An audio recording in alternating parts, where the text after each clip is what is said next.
नमस्कार दोस्तों, स्वागत है आपका आपकी अपनी YouTube channel current affairs by M K sir पर। आज हम इस वीडियो में 9 मार्च 2026 के 15 मोस्ट एमपी टॉपिक को डिटेल में कवर करेंगे, वो भी काफ़ी कम समय में। तो पूरा वीडियो बड़े ध्यान से देखना, लास्ट में आपका टेस्ट होगा। दोस्तों, हम हर दिन ऐसे ही 15 क्वेश्चन लेते हैं जो आपके हर एग्जाम के लिए बहुत ही ज़्यादा इंपॉर्टेंट हो। तो अगर अभी तक चैनल को सब्सक्राइब नहीं किया तो जल्दी से कर लेना, और जो लोग चैनल पर पहली बार आए हैं उनसे रिक्वेस्ट है कि एटलीस्ट 10 दिन के लिए इस चैनल को फॉलो कीजिए। आपको बाकी जो चैनल है उसके वीडियो से ये वीडियो काफ़ी ज़्यादा आपको अच्छे लगेंगे। तो दोस्तों, चैनल को सब्सक्राइब नहीं किया तो जल्दी से कर लेना। तो चलिए वीडियो स्टार्ट करते हैं। आज का पहला सवाल, अंतर्राष्ट्रीय महिला दिवस हर साल कब मनाया जाता है? तो दोस्तों, ये जो इंटरनेशनल वुमेन्स डे है वो मनाया जाता है 8 मार्च को। संयुक्त राष्ट्र की बात करें तो उसकी थीम 2026 के लिए है अधिकार, न्याय, कार्यवाही सभी महिलाओं और लड़कियों के लिए, यानी कि rights, justice, action for all women and girls. ये जो थीम है वो संयुक्त राष्ट्र की है। और अगर बात करें वैश्विक अभियान थीम की तो वो है गिव टू गेन। ये अभियान इस विचार पर केंद्रित करते हैं कि जब हम महिलाओं को सशक्त बनाते हैं तो पूरा समाज प्रगति करता है। नई दिल्ली में कर्तव्य पथ पर शक्ति वॉक यानी कि #सी_लीड्स_भारत का आयोजन किया गया है, जिसमें विभिन्न क्षेत्रों की महिलाओं भाग ले रही है। इसकी शुरुआत 20वीं सदी की शुरुआत में श्रमिक आंदोलनों से हुई थी। 1917 में रूस की महिलाओं द्वारा की गई ब्रेड एंड पीस हड़ताल के कारण 8 मार्च की तारीख तय की गई है, जिसे संयुक्त राष्ट्र ने 1975 में आधिकारिक मान्यता दी है। इसमें जो प्रतीक रंग है वो है पर्पल, जो कि न्याय और गरिमा का है। जो हरा रंग है वो आशा का है, और सफ़ेद रंग है वो शुद्धता का प्रतीक है। तो दोस्तों, कई बार एग्जाम में ये कलर्स के बारे में भी पूछा जाता है, तो आपको याद रखना है पर्पल, ग्रीन और वाइट। अमेरिकी महाद्वीप में लेप्रोसी यानी कि कुष्ठ रोग को समाप्त करने वाला पहला देश कौन सा बन गया है? तो दोस्तों, ये जो पहला देश है जिसने लेप्रोसी को समाप्त कर लिया है वो देश है चिली। चिली आधिकारिक तौर पर संपूर्ण अमेरिकी महाद्वीप यानी कि नॉर्थ अमेरिका और साउथ अमेरिका दोनों में लेप्रोसी को समाप्त करने वाला पहला देश बन गया है। विश्व स्वास्थ्य संगठन ने प्रमाणित किया है कि चिली ने अपने सार्वजनिक स्वास्थ्य ढांचे को मजबूत के माध्यम से इस बीमारी के संचरण को सफलतापूर्वक रोक दिया है। चिली की सफलता का मुख्य कारण शुरुआती जांच, मुफ्त इलाज और समाज में इस बीमारी से जुड़ी भ्रामितों को दूर करना है। और यह उपलब्धि उन अमेरिकी देशों के लिए भी एक मिसाल है जो अभी तक कुष्ठ रोगों से उन्मूलन से संघर्ष कर रहे हैं। विश्व की पहली पेशेवर फ्रेंचाइजी आधारित रोड साइकिलिंग लीग का आयोजन कहाँ किया जाएगा? तो दोस्तों, ये जो पेशेवर फ्रेंचाइजी वाली रोड साइकिलिंग है इसका आयोजन होने वाला है गुजरात के अहमदाबाद में। भारत दुनिया की पहली पेशेवर फ्रेंचाइजी आधारित रोड साइकिलिंग लीग की मेजबानी करने जा रहा है, जिसका मुख्य केंद्र गुजरात का अहमदाबाद शहर है। यह लीग क्रिकेट की आईपीएल की तर्ज पर आधारित होगी। जैसे आईपीएल में सारी अलग अलग देशों के जो प्लेयर्स होते हैं वो आके एक दूसरे से प्रतिस्पर्धा करते हैं, बस उसी तर्ज पर विभिन्न फ्रेंचाइजी टीमें एक दूसरे के खिलाफ पेशेवर सड़क पर साइकिलिंग स्पर्धाओं में प्रतिस्पर्धा करेगी। इस पहल का मुख्य उद्देश्य भारत में साइकिलिंग को एक प्रमुख खेल के रूप में लोकप्रिय बनाना है और वैश्विक स्तर पर एथलीटों को एक मंच प्रदान करना है। अहमदाबाद में इस लीग का आयोजन शहर की खेल बुनियादी ढांचे की क्षमता और वैश्विक खेल आयोजन के प्रति भारत की बढ़ती रुचि को दर्शाता है। केंद्रीय मंत्री सर्बानंद सोनोवाल ने भारत के पहले नदी आधारित प्रकाश स्तंभ की आधारशिला किस नदी पर रखी है? तो ये दोस्तों, ये जो लाइट हाउस है जिसकी आधारशिला सर्बानंद सोनोवाल ने रखी है वो रखी गई है ब्रह्मपुत्र नदी पे। दोस्तों, फरवरी का मंथली करंट अफेयर्स वीडियो जिसमें हमने मोस्ट एमपी 200 प्रश्न कराए हैं वो वीडियो ऑलरेडी चैनल पे आ गया है। तो अगर अभी तक आपने उसे नहीं देखा तो आप जरूर देख लेना, क्योंकि अगर आप ये वीडियो देख लोगे तो फरवरी के मंथली करंट अफेयर्स के लिए आपको और कुछ भी देखने की जरूरत नहीं पड़ेगी।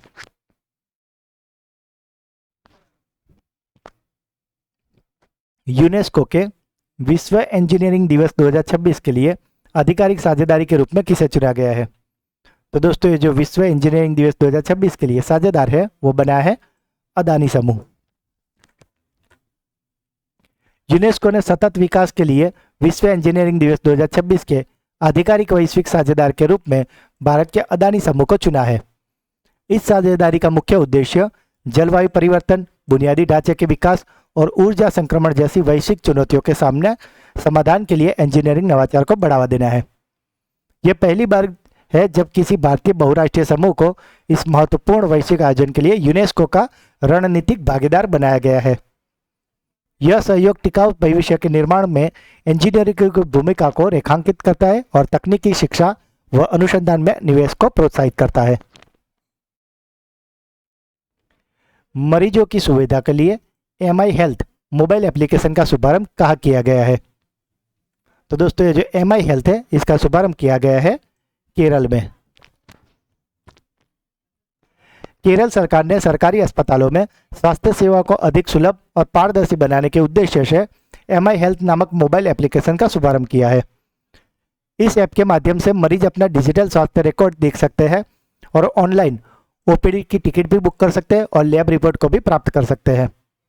यह एप्लीकेशन केरल के ई-हेल्थ मिशन का एक हिस्सा है जो राज्य के सभी नागरिकों के स्वास्थ्य डेटा को एक सुरक्षित एकीकृत प्लेटफॉर्म पर लाने का प्रयास करता है।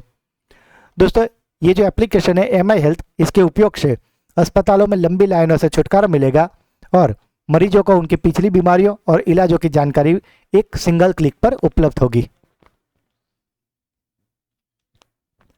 किस देश ने 16 साल से कम उम्र के बच्चों के लिए सोशल मीडिया बैन पर पब्लिक कंसल्टेशन शुरू किया है? तो दोस्तों ये जो पब्लिक कंसल्टेशन शुरू किया गया है वो है यूनाइटेड किंगडम द्वारा। सांस्कृतिक मंत्रालय ने कितने शास्त्रीय नृत्यों को मान्यता दी गई है? तो दोस्तों ये जो संस्कृति मंत्रालय है उन्होंने शास्त्रीय नृत्यों को मान्यता दी गई है वो है 9। भारत के संस्कृति मंत्रालय ने अब कुल 9 शास्त्रीय नृत्यों को आधिकारिक मान्यता दी है, जबकि संगीत नाट्य अकादमी ने वर्तमान में केवल 8 नृत्यों को ही शास्त्रीय मानती है। जो 9वां नृत्य है दोस्तों वो है छऊ नृत्य, जिसको संस्कृति मंत्रालय द्वारा आधिकारिक तौर पर भारत के 9वें शास्त्रीय रूप में इसे स्वीकार किया गया है, जबकि अभी तक इसे संगीत नाटक अकादमी ने नहीं स्वीकारा है। अगर बात करें छऊ नृत्य की तो ये एक अर्धशास्त्रीय भारतीय नृत्य है जिसमें मार्शल आर्ट, आदिवासी और लोक परंपराओं का मिश्रण होता है। यह मुख्य रूप से ओडिशा, पश्चिम बंगाल और झारखंड में प्रचलित है। छऊ को यूनेस्को की अमूर्त सांस्कृतिक विरासत की सूची में भी शामिल किया गया है। किस राज्य ने प्रजनन दर बढ़ाने के लिए दूसरे और तीसरे बच्चे पर 25,000 का प्रोत्साहन इनाम देने की जाहिरात की है? तो दोस्तों ये जो 25,000 का इनाम है वो देने वाली है आंध्र प्रदेश सरकार। आंध्र प्रदेश सरकार ने राज्य में गिरती प्रजनन दर को रोकने के लिए दूसरे और तीसरे बच्चे के जन्म पर 25,000 की आर्थिक प्रोत्साहन राशि देने की घोषणा की है। इस योजना का मुख्य उद्देश्य राज्य की जनसंख्या संरचना को संतुलित करना और भविष्य में बुजुर्गों की बढ़ती संख्या के मुकाबले युवाओं की कमी को रोकना है। सरकार ने स्थानीय निकाय चुनाव लड़ने के लिए जो 2 बच्चों की सीमा वाला नियम था उसको भी खत्म करने का निर्णय लिया है ताकि अधिक बच्चों वाले माता पिता चुनाव लड़ सके। ये आंध्र प्रदेश सरकार इसलिए कर रही है क्योंकि आंध्र प्रदेश का जो प्रजनन दर है वो घटकर 1.5 हो रहा है, जबकि पूरे भारत का अगर बात करें तो वो 2.1 है। तो आंध्र प्रदेश उससे काफी नीचे चला गया है। किस राज्य के 11वीं कक्षा के छात्रों ने मिनी सैटेलाइट विकोसेट 1 लॉन्च किया है? तो दोस्तों ये जो मिनी सैटेलाइट है जिसका नाम है विकोसेट 1, इसे लॉन्च किया है तमिलनाडु ने। दोस्तों साथ ही जनवरी का मंथली करंट अफेयर्स वीडियो भी ऑलरेडी चैनल पर आ गए हैं, तो उसे भी आप जरूर से देख लेना ताकि आपके जनवरी और फरवरी दोनों अगर आप वीडियो देख लोगे तो करंट अफेयर्स के रिगार्डिंग आपके ये 2 महीने में और कुछ देखने की जरूरत नहीं पड़ेगी। महिला स्टार्टअप को मजबूत करने के लिए किस राज्य सरकार ने हर स्टार्ट्स 5.0 पहल शुरू की है? तो दोस्तों ये जो हर स्टार्ट है इसकी 5.0 पहल की शुरुआत की है गुजरात ने। गुजरात विश्वविद्यालय ने Gujarat university startup and entrepreneurs council द्वारा महिलाओं के नेतृत्व वाले स्टार्टअप को बढ़ावा देने के लिए हर स्टार्ट 5.0 का शुभारंभ किया है। इस पहल का मुख्य उद्देश्य महिला उद्यमियों को संसाधन, मेंटरशिप और नेटवर्किंग पर अवसर प्रदान करना है ताकि वे अपने नवाचारों को एक सफल व्यवसाय के रूप में बदल सके। हर स्टार्ट कार्यक्रम के तहत चयनित महिलाओं को स्टार्टअप को सरकारी अनुदान, इंक्यूबेशन सहायता और उद्योग विशेषज्ञों के साथ सीधे जुड़ने का मंच मिलता है। यह पहल भारत के स्टार्टअप इकोसिस्टम में लैंगिक अंतराल को कम करने और महिलाओं को आर्थिक रूप से आत्मनिर्भर बनाने की दिशा में एक बड़ा कदम है। IBM ने भारत का पहला इंफ्रास्ट्रक्चर इनोवेशन सेंटर कहाँ लॉन्च किया है? तो दोस्तों ये जो IBM का इंफ्रास्ट्रक्चर इनोवेशन सेंटर है वो लॉन्च किया गया है बेंगलोर में। GRP प्रमुखों का 7वां अखिल भारतीय सम्मेलन किसकी अध्यक्षता में हुआ है? तो दोस्तों ये जो 7वां अखिल भारतीय सम्मेलन है वो शुरू हुआ है सोनाली मिश्रा की अध्यक्षता में। सरकारी रेलवे पुलिस यानी कि गवर्नमेंट रेलवे पुलिस GRP प्रमुखों का 7वां अखिल भारतीय सम्मेलन RPF यानी कि रेलवे सुरक्षा बल की महानिदेशक सोनाली मिश्रा की अध्यक्षता में आयोजित किया गया है। इस सम्मेलन का मुख्य उद्देश्य यात्रियों की सुरक्षा को बेहतर बनाना, रेलवे संपत्तियों की रक्षा करना और अपराध नियंत्रण के लिए GRP और RPF के बीच समन्वय को मजबूत करना है। बैठक में रेलवे अधिकारियों को अपराधों को सुलझाने के लिए AI का उपयोग और आधुनिक डेटा एनालिसिस का उपयोग की भी चर्चा की गई है। सम्मेलन के दौरान ट्रेनों और रेलवे परिसरों में महिला यात्रियों की सुरक्षा के लिए मेरी सहेली जैसी जो पहल है उसके भी प्रभावी बनाने के लिए जोर दिया गया है। किस राज्य सरकार ने ई-सफल पंजीकरण के लिए ऑफलाइन फोटो अपलोड की सुविधा शुरू की है? तो दोस्तों ये जो फोटो अपलोड की सुविधा है उसे शुरू किया है महाराष्ट्र ने। महाराष्ट्र सरकार ने अपनी ई-पिक पहाड़ी परियोजना के तहत किसानों के लिए ऑफलाइन फोटो अपलोड करने की एक नई और महत्वपूर्ण सुविधा शुरू की है। इस सुविधा का मुख्य उद्देश्य ग्रामीण और दूर दराज क्षेत्रों में इंटरनेट की खराब कनेक्टिविटी या नेटवर्क न होने की समस्या को हल करना है ताकि किसान अपनी फसलों का विवरण बिना बाधा के दर्ज कर सके। किसान जब खेत में जाकर फसलों की फोटो ऑफलाइन मोड में खींच सकते हैं और नेटवर्क मिलने पर उन्हें ऐप के माध्यम से सर्वर पर अपलोड कर सकते हैं, जिससे उनका फसल पंजीकरण पूरा हो जाएगा। इस सटीक पंजीकरण से किसानों को फसल बीमा, सरकारी ऋण और प्राकृतिक आपदाओं के दौरान मिलने वाले मुआवजे की प्रक्रिया में पारदर्शिता और गति मिलेगी। सबसे तीव्र 50 मीटर लिम्बो स्केटिंग के लिए वर्ल्ड रिकॉर्ड किसने बनाया है? तो दोस्तों ये जो लिम्बो स्केटिंग होता है जिसमें आपको एक एग्जांपल से समझाता हूँ कि मान लो बहुत सारी कार्स जो अपनी रूटीन कार्स होती है वो खड़ी होती है और उनके नीचे जितनी जो छोटी सी जगह होती है कार के नीचे से, वहाँ से जैसे आप इमेज में देख सकते हो वैसे करके पूरा फ्लैट होके स्केटिंग करके निकलना होता है।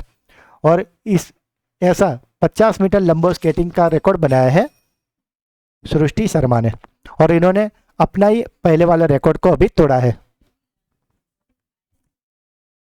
तो दोस्तों ये थे आज के 15 मोस्ट एमपी टॉपिक। अब बारी है आपकी ब्रेन बूस्टर क्विज की जिसके आंसर आपको कमेंट करने हैं। अमेरिकी महाद्वीप में लेप्रोसी को समाप्त करने वाला पहला देश कौन सा बन गया है? GRP प्रमुखों का 7वां अखिल भारतीय सम्मेलन किसकी अध्यक्षता में हुआ है? महिला स्टार्टअप को मजबूत करने के लिए किस राज्य सरकार ने हर स्टार्ट 5.0 पहल की शुरुआत की है?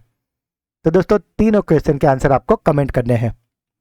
अब बारी है आपकी सुपर फास्ट प्लस रिवीजन की कि जिसमें शनिचर के जो 15 क्वेश्चन थे उसका हम फटाफट से रिवीजन कर लेते हैं, क्योंकि कल था संडे जिसमें हमने अपने सुपर संडे क्लास में पिछले हफ्ते के मोस्ट एमपी 50 क्वेश्चन का रिवीजन करवाया था। तो अगर अभी तक आपने वो वीडियो नहीं देखा तो उसका लिंक नीचे डिस्क्रिप्शन में दिया हुआ है, उसे भी जरूर देख लेना। जनगणना 2027 के लिए लॉन्च किए गए शुभंकरों यानी कि मैस्कोट का नाम क्या है? तो दोस्तों ये मैस्कोट है प्रगति और विकास। पश्चिम बंगाल के नए राज्यपाल कौन बने हैं? पश्चिम बंगाल के नए राज्यपाल बने हैं RN रवि। हाल ही में चीन के जुरोंग रोवर द्वारा किस ग्रह पर प्राचीन समुद्र और समुद्र तटों के नए वैज्ञानिक संकेत मिले हैं? तो दोस्तों ये समुद्र के संकेत मिले हैं मंगल ग्रह पर। विंटर ओलंपिक्स 2026 में खेल भावना के लिए उत्कृष्ट प्रदर्शन के लिए फेयर प्ले अवार्ड किसने जीता है? तो ये जो फेयर प्ले अवार्ड है इसे जीता है अमेरिका के इलिया मलिनिन ने। जापान, दक्षिण कोरिया और मलेशिया ने किस राज्य के सेमीकंडक्टर इकोसिस्टम को मजबूत करने के लिए साझेदारी की है? तो दोस्तों ये साझेदारी की गई है गुजरात के साथ। जियो प्लेटफॉर्म ने किस प्रेसिडेंट इंटरनेशनल बिजनेस के रूप में नियुक्त किया है? तो जियो प्लेटफॉर्म ने लॉन्च किया है डैन वैली को। 138वां हट्टी रिसाला महोत्सव कहाँ मनाया गया है? तो ये मनाया जाता है महाराष्ट्र के जालना में। 2026 से 27 के लिए 2.23 लाख करोड़ का बजट किस राज्य ने पेश किया है? तो इसे पेश किया है हरियाणा ने। T20 वर्ल्ड कप पुरुष के नॉकआउट मैच में सबसे तेज शतक लगाने वाले कौन बने हैं? तो ये बन गए न्यूजीलैंड के फिन एलन। दुनिया भर के महिलाओं में सबसे बड़े जमावड़े के रूप में प्रसिद्ध अट्टक्कुल पोंगला 2026 कहाँ मनाया गया है? तो दोस्तों ये मनाया जाता है तिरुवनंतपुरम, केरल में। अल्बानिया में आयोजित मोहम्मेद मालो 2026 कुश्ती टूर्नामेंट में भारत ने कुल कितने पदक जीते हैं? तो भारत ने जीते हैं 7 पदक। किस राज्य ने महिलाओं के लिए नारी अदालत नामक एक पंचायत स्तरीय पायलट योजना शुरू की है? तो नारी अदालत को शुरू किया है त्रिपुरा ने। संयुक्त राज्य अमेरिका ने किस राज्य में महात्मा गांधी की पहली प्रतिमा का अनावरण किया है? तो दोस्तों यह अनावरण किया गया है मोंटाना में। 108 जलते हुए दियों के साथ चरकुला नृत्य किस क्षेत्र में संबंधित है? तो ये है उत्तर प्रदेश के ब्रज क्षेत्र से। और लड़कियों की शिक्षा में परिवर्तनकारी काम के लिए वुमेन ऑफ द ईयर 2026 की सूची में शामिल किसे किया गया है? तो शामिल हुए एजुकेट गर्ल्स की एनजीओ की स्थापक सफीना हुसैन। तो दोस्तों ये थे कल के 15 मोस्ट एमपी क्वेश्चन, जिसको फिलहाल तो हमने काफ़ी क्विक रिवीजन किया है, पर कल के वीडियो में हमने इसे काफ़ी डिटेल में और अच्छे से पढ़ाया है। तो अगर अभी तक आपने वो वीडियो नहीं देखा तो उसका लिंक नीचे डिस्क्रिप्शन में दिया हुआ है, उसे ज़रूर देख लेना। और दोस्तों अगर आप हमारे चैनल के वीडियो को डेली फॉलो करते हो तो करंट अफेयर्स के रिगार्डिंग आपको और कुछ भी मैगजीन या वीडियो देखने की ज़रूरत नहीं पड़ेगी। तो दोस्तों अगर आज का वीडियो अच्छा लगा है तो इसे लाइक करें, जो भी क्वेश्चन पूछे गए अगर आपका कोई डाउट है तो उसे कमेंट करें, वीडियो को ज़्यादा से ज़्यादा अपने व्हाट्सअप, टेलीग्राम और सोशल मीडिया पर दोस्तों के साथ शेयर करें, और अगर अभी तक चैनल को सब्सक्राइब नहीं किया तो जल्दी से कर लीजिए। तो मिलते हैं एक नए वीडियो में, तब तक के लिए पढ़ते रहिए, आगे बढ़ते रहिए। जय हिंद, जय भारत।